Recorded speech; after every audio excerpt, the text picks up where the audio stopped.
আসসালামু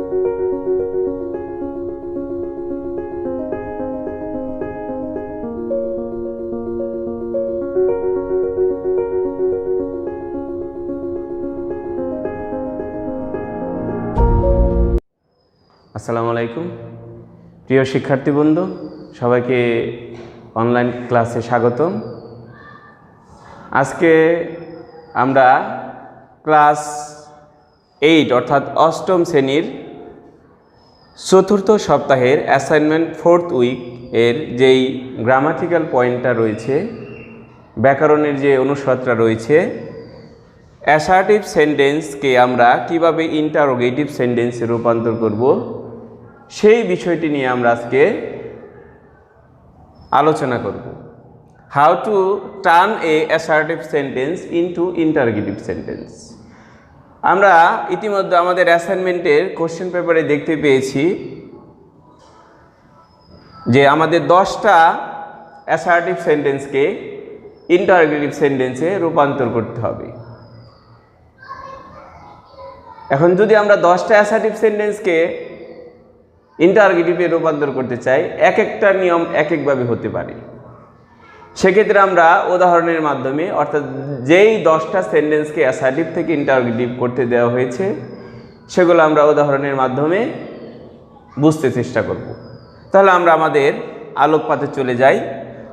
নাম্বার 1 এখানে দেওয়া আছে, ইট ওয়াজ এ গ্রেট সাইট। এটা আমরা কোন রুলসে নিতে পারি? আমাদের এখানে রুলসটা আমরা নেব, যদি কোনো অ্যাসার্টিভ সেন্টেন্স বি ভার্ব দিয়ে অ্যাসার্টিভ সেন্টেন্সটার গঠন হয়, সেক্ষেত্রে আমাদের ইন্টারোগেটিভ করতে হলে আমাদের বি ভার্বটা যদি নেগেটিভ ফর্মে থাকে, অ্যান্সারে চলে আসবে অ্যাফার্মেটিভ ফর্ম, অর্থাৎ নাবোধক থাকলে হাবোধক, হাবোধক থাকলে নাবোধক। তাহলে এখানে আছে ইট ওয়াজ এ গ্রেট সাইট, এখানে ওয়াজটা হাবোধকে আছে, আমরা উত্তরের ক্ষেত্রে নাবোধকে নিয়ে আসবো। তাহলে আমরা নাবোধক বন্ধুরা কিভাবে করব? তাহলে আমরা ওয়াজকে আমরা নাবোধক করব শুরুতে এনে ওয়াজ নট। এখানে আমি ওয়াজ নট না লিখে ওটাকে ড্রপ আউট করে দিয়েছি কন্ট্রাকশনের মাধ্যমে, অর্থাৎ অনেক ক্ষেত্রে ওয়াজ নট পুরোটা না লিখে এক্সপেন্ডেড ফ্রমে না লিখে কন্ট্রাকশনে করা যায়। সেজন্য আমি এখানে অ্যান্সারটা করে দিয়েছি সামনে ওয়াজেন্ট, শুরু থেকে শেষ পর্যন্ত লিখছি, কোনো ধরনের চেঞ্জ হয় নাই। যেহেতু আমাকে ইন্টারোগেটিভ সেন্টেন্সে রূপান্তর করতে বলছে, সেক্ষেত্রে আমি শেষে ইন্টারোগেট সাইন অর্থাৎ সিম্বল যে চিহ্নটা আছে সেটা বসিয়ে দিয়েছি। তাহলে আমার প্রথম সেন্টেন্সটা হয়ে গেল, ইট ওয়াজ এ গ্রেট সাইট। আমরা অ্যান্সারটা পেয়ে গেলাম wasn't it a great sight, প্রশ্নবোধক চিহ্ন। দ্বিতীয় নিয়মটায় চলে আসো, no one can tolerate this. আমাদের গ্রামারের সূক্ষ্ম একটা ব্যবহার আছে অ্যাসার্টিভ সেন্টেন্স থেকে ইন্টারোগেটিভের। আমরা জানি অ্যাসার্টিভ সেন্টেন্সের দুইটা ভাগ হয়, একটা হচ্ছে অ্যাফার্মেটিভ এবং নেগেটিভ, অর্থাৎ অ্যাসার্টিভ সেন্টেন্সটা অ্যাফার্মেটিভও থাকতে পারে, নেগেটিভও থাকতে পারে। এখানে যদি আমরা সেন্টেন্সটা পড়ি, no one can tolerate this, তাহলে আমরা দেখতে পাবো এই সেন্টেন্সটা নেগেটিভ মোডে আছে, অর্থাৎ আমার অ্যান্সারটা হয়ে যাবে অ্যাফার্মেটিভ মোডে। এখানে একটা নিয়ম, যদি অ্যাসার্টিভ সেন্টেন্সটা begins with no one, none, nobody, অর্থাৎ অ্যাসার্টিভ সেন্টেন্সটা যদি নো ওয়ান, নান এবং নোবডিতে শুরু হয়, সেক্ষেত্রে অ্যান্সার করা খুবই সহজ। কিভাবে সহজ? আমরা ওই নো ওয়ানের পরিবর্তে বা নোবডির পরিবর্তে, নানের পরিবর্তে শুধু হো বসিয়ে দেব, তারপরে রেস্ট অফ দি সেন্টেন্স অর্থাৎ সেন্টেন্সের বাকি অংশটুকু আমরা লিখব। তাহলে আমরা নো ওয়ানের পরের অংশটা পরিবর্তে, নো ওয়ানের পরিবর্তে আমরা হো বসিয়েছি এবং পরের অংশটা লিখেছি। যেহেতু আমরা ইন্টারোগেটিভ সেন্টেন্সে রূপান্তর করেছি, সেক্ষেত্রে আমরা প্রশ্নবোধক চিহ্ন দিয়েছি।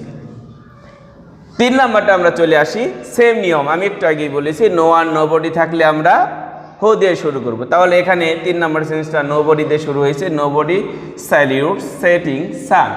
সেক্ষেত্রে আমরা নোবডির পরিবর্তে হোটা ব্যবহার করেছি, রেস্ট অফ দি সেন্টেন্স অর্থাৎ সেন্টেন্সের বাকি অংশ করেছি, প্রশ্নবোধক দিয়েছি। 4 number, Gulliver could hear his watch ticking in his pocket. এক্ষেত্রে আমরা দেখতে পাচ্ছি এই সেন্টেন্সটা গঠন হয়েছে কুড দিয়ে অর্থাৎ একটা মডাল ভার্ব দিয়ে গঠন হয়েছে। আমি তোমাদের প্রথম নিয়মটাই বলেছি, যদি বি ভার্ব এবং মডাল থাকে সেক্ষেত্রে আমরা ওই বি ভার্ব এবং মডালটাকে সামনে নিয়ে এসে যদি নাবোধক থাকে হাবোধক করবো, হাবোধক থাকলে নাবোধক করবো। তাহলে এখানে কোডটা হাবোধক আছে, এখানে কোনো নেগেটিভ সূচক কোনো শব্দ নেই, সেক্ষেত্রে আমরা এটাকে অ্যান্সারে নেগেটিভ করে দেব, অর্থাৎ কোডটাকে আমরা বিগিন শুরুতে এনে নাবোধক করে দিয়েছি। কুড নটকে আমরা কুডেন্ট করেছি, দ্যাট মিন্স আমরা কন্ট্রাকশন ফ্রমে অর্থাৎ নটকে সংক্ষেপে করে দিয়েছি। তাহলে অ্যান্সারটা হয়ে গেছে couldn't Gulliver hear his watch ticking in his pocket. এখানে 5 নম্বরটা তোমরা দেখো, it is useless to cry over spilled milk. তাহলে এই সেন্টেন্সটার ভিতরেও আমরা দেখতে পাচ্ছি সেন্টেন্সটা অ্যাফার্মেটিভ মোডে আছে, হাবোধকে আছে। তাহলে আমরা ইন্টারগেটিভটা যখন করব নাবোধক হয়ে যাবে। আমরা এখানে আমাদের আরেকটু ইজি হয়ে গেছে, সেন্টেন্সটা বি ভার্ব দ্বারা গঠিত। তাহলে আমরা বি ভার্বটাকে সামনে এনে নাবোধক করলে, শুরুতে নাবোধক করলে আমাদের নাবোধকটা হয়ে যাচ্ছে। তাহলে আমরা ইজটাকে সামনে নিয়ে আসলাম, অর্থাৎ ইজ নট, সেটাকে আমি আবারও বলতেছি কন্ট্রাকশন করে আমরা ইজেন্ট করলাম ইট, তারপরে সেন্টেন্সের বাকি অংশটুকু লিখে আমরা প্রশ্নবোধক চিহ্ন ব্যবহার করেছি। 6 নম্বর নিয়মটাতে আমরা আসি, দি beauty of nature is beyond description. এই সেন্টেন্সটাও 5 এবং 6 দুইটা সেন্টেন্সে সিমিলার সেন্টেন্স, অর্থাৎ এই সেন্টেন্সটা বি ভার্ব দ্বারা গঠিত হয়েছে, অর্থাৎ ইজ বি ভার্ব হলো মূল ভার্বের কাজ করছে। 6 নম্বরটাও এখানে ইজ বি ভার্ব হইল মূল ভার্বের কাজ করছে। তাহলে আমরা ইজটাকে সামনে নিয়ে আসলাম, ইজটাকে আমরা করে দিলাম isn't the beauty of nature beyond description. Rest of the sentence অর্থাৎ বাকি অংশটুকু লিখে আমরা প্রশ্নবোধক সেন্টেন্সে রূপান্তর করেছি। আমরা 7 নম্বর নিয়মটা আমাদের এখানে একটু বুঝতে হবে, everybody has heard of Darwin. তাহলে এখানে আমরা গ্রামারের একটা নিয়ম হচ্ছে, যদি কোনো assertive sentence everybody, everyone, all এগুলো দিয়ে শুরু হয়, তাহলে সেগুলোর পরিবর্তে আমরা শুরুতে হো বসাতে পারি, হো বসাতে হয়, অবশ্যই বসাতে হবে। এবং যে ভার্বটা থাকবে, যদি সেন্টেন্সের ভার্ব বি ভার্ব থাকে তাহলে বি ভার্বটাকে নাবোধক করলেই হবে। আর যদি মেইন ভার্ব থাকে সেক্ষেত্রে আমাদের do, does, did according to tense অনুসারে আমাদের আনতে হবে। তাহলে আমরা এখানে লক্ষ্য করি, everybody has heard of Darwin, তাহলে আমরা এভরিবডির পরিবর্তে হো আনলাম। এখানে হ্যাজ হার্ড অর্থাৎ হ্যাজের পরে ভার্বের 3 নম্বর ফর্ম V3 আছে, পাস্ট পার্টিসিপল ফর্ম আছে। তাহলে আমরা এখানে ধরে নিতে পারি টেন্সটা প্রেজেন্ট পারফেক্ট টেন্স আছে। যেহেতু এখানে হ্যাজটা বি ভার্ব অর্থে ব্যবহার করা হয়েছে, তাই আমরা হ্যাজটাকে নাবোধক করে দিছি, সেন্টেন্সের বাকি অংশটুকু আমরা লিখে প্রশ্নবোধক করেছি। যদি এখানে হ্যাজটা মূল ভার্ব হিসেবে ব্যবহার করা হতো সেক্ষেত্রে আমরা হ্যাজটাকে নাবোধক করতে পারতাম না, হ্যাজের পরিবর্তে আমরা সিঙ্গুলার ভার্ব হিসেবে আমাদের ডাজের সহায়তা নিতে হতো। তাহলে আমরা 8 নম্বর নিয়মটা চলে আসি, he has his dinner at 7 every evening. তাহলে এক্ষেত্রে দেখো বন্ধুরা, উপরের আমি যে কথাটা বলতেছিলাম, হ্যাজটা অনেক ক্ষেত্রে মূল ভার্ব হিসেবে ব্যবহার হতে পারে, বি ভার্ব হিসেবে ব্যবহার হতে পারে। নাম্বার 7-এ হ্যাজটা এখানে বি ভার্ব হিসেবে ব্যবহার হয়েছিল, কিন্তু নাম্বার 8-এ এসে দেখো এখানে হ্যাজটা মূল ভার্ব হিসেবে ব্যবহার করা হয়েছে। হ্যাজটা যখন মূল ভার্ব হিসেবে ব্যবহার করা হবে, তুমি ধরে নিবা শুরুর সাবজেক্টে অবশ্যই 3rd পারসন সিঙ্গুলার নাম্বার আছে এবং টেন্সটা প্রেজেন্ট ইনডিফিনিট টেন্স বা আমরা সিম্পল প্রেজেন্ট টেন্সে বলতে পারি। তাহলে সেক্ষেত্রে আমরা নেগেটিভ করার ও ইন্টারোগেটিভ করার সময় আমরা শুরুতে ডাজের সহায়তা নেব। আমরা ডাজটাকে নাবোধক করে দিচ্ছি কন্ট্রাকশন করে সংক্ষেপে ডাজেন্ট, অর্থাৎ ডাজ নটটাকে না লিখে আমরা ওটাকে ড্রপ আউট করে অ্যাপোস্ট্রফির মাধ্যমে কন্ট্রাকশন করে ডাজেন্ট করেছি। হির জায়গায় হি আমরা লিখেছি। একটা নিয়ম গ্রামাটিক্যালের, এটা অবশ্যই লক্ষণীয়, ডো, ডিড, ডাজের পরে ভার্বের বেস ফর্মটাকে আমাদের বসাতে হবে। অর্থাৎ এখানে হ্যাজটা আমরা বসালে আমাদের সেন্টেন্সটা সঙ্গতিপূর্ণ হবে না, গ্রামাটিক্যালের পূর্ণাঙ্গতা প্রকাশ পাবে না। তাহলে আমাদের হ্যাজের বেস ফর্ম হচ্ছে হ্যাভ, এই জন্য আমরা এখানে হ্যাজের পরিবর্তে হ্যাভটা ইউজ করেছি, বাকি অংশটুকু লিখেছি, প্রশ্নবোধক চিহ্নটা বসিয়ে দিয়েছি। এরপরে আমাদের নাম্বার 9 দেখো, I told him to practice regularly. তাহলে এই সেন্টেন্সের যে ভার্বটা আছে এখানে একটু লক্ষ্য করো, টোল্ড। টোল্ডটা ভার্বের, এটা একটা স্ট্রং ভার্ব। টোলটা একটু দেখো, টোলটা কোথা থেকে আসছে তাহলে একটু লক্ষ্য করো। টেল, টেলটা হচ্ছে V1, told V2, told V3। অনেকে আমাকে প্রশ্ন করতে পারে, স্যার এখানে তাহলে টোলটাকে তো আমি V3ও ধরতে পারি। একটা বিষয় লক্ষ্য রাখতে হবে, যদি টোলটা এখানে V3 থাকতো তাহলে এর শুরুতে অর্থাৎ এর সামনে হ্যাভ হ্যাজ হ্যাডের একটা ব্যবহার থাকতো। তাহলে যদি হ্যাভ হ্যাজ হ্যাডের কোনো ব্যবহার নেই তাহলে আমরা নির্দ্বিধায় বলতে পারি টোলটা V2, অর্থাৎ ভার্বের পাস্ট ফর্ম আছে।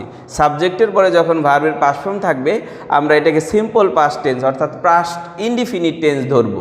তাহলে পাস্ট ইনডিফিনিট টেন্স যদি থাকে সেক্ষেত্রে আমরা ইন্টারগেটিভ করার সময় আমি তোমাদের একটু আগে বলেছি অ্যাকর্ডিং টু টেন্স আমাদের ডো, ডাস, ডিড আনতে হয়। কিন্তু পাস্ট ইনডিফিনিটের ক্ষেত্রে ডো, ডাস কখনোই আসবে না, অবশ্যই ডিড আনতে হবে। তাহলে আমরা ডিডটা এনে এটাকে কন্ট্রাকশন করে না আবদ্ধ করে দিয়েছি ডিড নট, অর্থাৎ ডিডেন্ট। আয়ের জায়গায় একটু আগে আমি তোমাদের বলেছি সাবজেক্ট আই বসানোর পরে এই জায়গাটা একটু তোমরা লক্ষ্য করো, টেলের এই ব্যাপারটা লক্ষ্য করো। আমি তোমাদের একটু আগে বলেছি যে ডো, ডাস, ডিডের পরে ভার্বের বেস ফর্মটা হয় ডো, ডো, ডিড এবং ডাস। এই ভার্বগুলার পরে সবসময় ভার্বের প্রেজেন্ট ফর্ম অর্থাৎ বেস ফর্মটা প্রিফার করি। তাহলে আমরা এখানে লক্ষ্য করি টোল্ডের বেস ফর্মটা কি, তাহলে টেল, আমি টেলটা বসিয়ে দিয়েছি, হিম থেকে বাকি অংশটুকু লিখে প্রশ্নবোধক চিহ্ন দিয়েছি। 10 নম্বর নিয়মটা লক্ষ্য করো, versa has its own reward. তাহলে এখানে হ্যাজটা বিবারবর্তী ব্যবহার করা হয় নাই, বেস মূল ভার্ব হিসেবে ব্যবহার করা হয়েছে। সেজন্য আমরা এখানে এই উদাহরণটার মতো লক্ষ্য করো, 8-এর মতো সিমিলার। তাহলে এখানেও আমরা ডাস নিয়ে আসছি, ডাসকে নাবদ্ধ করে দিছি, ভার্সের জায়গায় ভার্সটা লিখেছি। আর হ্যাজের বেস ফর্মটা আমরা কি লিখবো, হ্যাভ, ইটসের থেকে রিওয়ার্ড পর্যন্ত লিখে আমরা প্রশ্নবোধক চিহ্নটা দিয়েছি। তাহলে শিক্ষার্থী বন্ধুরা তোমাদের 4th উইকের যে গ্রামাটিক্যাল প্রবলেমটা ছিল, যে 10টা আমাদের দেওয়া হয়েছিল, সেটা অবশ্যই বুঝতে পেরেছো। আশা করি আমরা পরবর্তী অ্যাসাইনমেন্টের ক্লাস নিয়ে আবারও হাজির হব। যেহেতু করোনার কোভিড-19-এর দ্বিতীয় পর্যায়ে এখন চলতেছে, আমরা একটু সতর্ক থাকবো। চোখ, নাক, কান, মুখ এই সমস্ত জায়গায় স্পর্শ করার আগে অবশ্যই 20 সেকেন্ড যাবৎ সাবান দিয়ে হাত ধোবো এবং যখন বাইরে যাব আমরা মাস্ক ব্যবহার করব। সবাইকে ধন্যবাদ।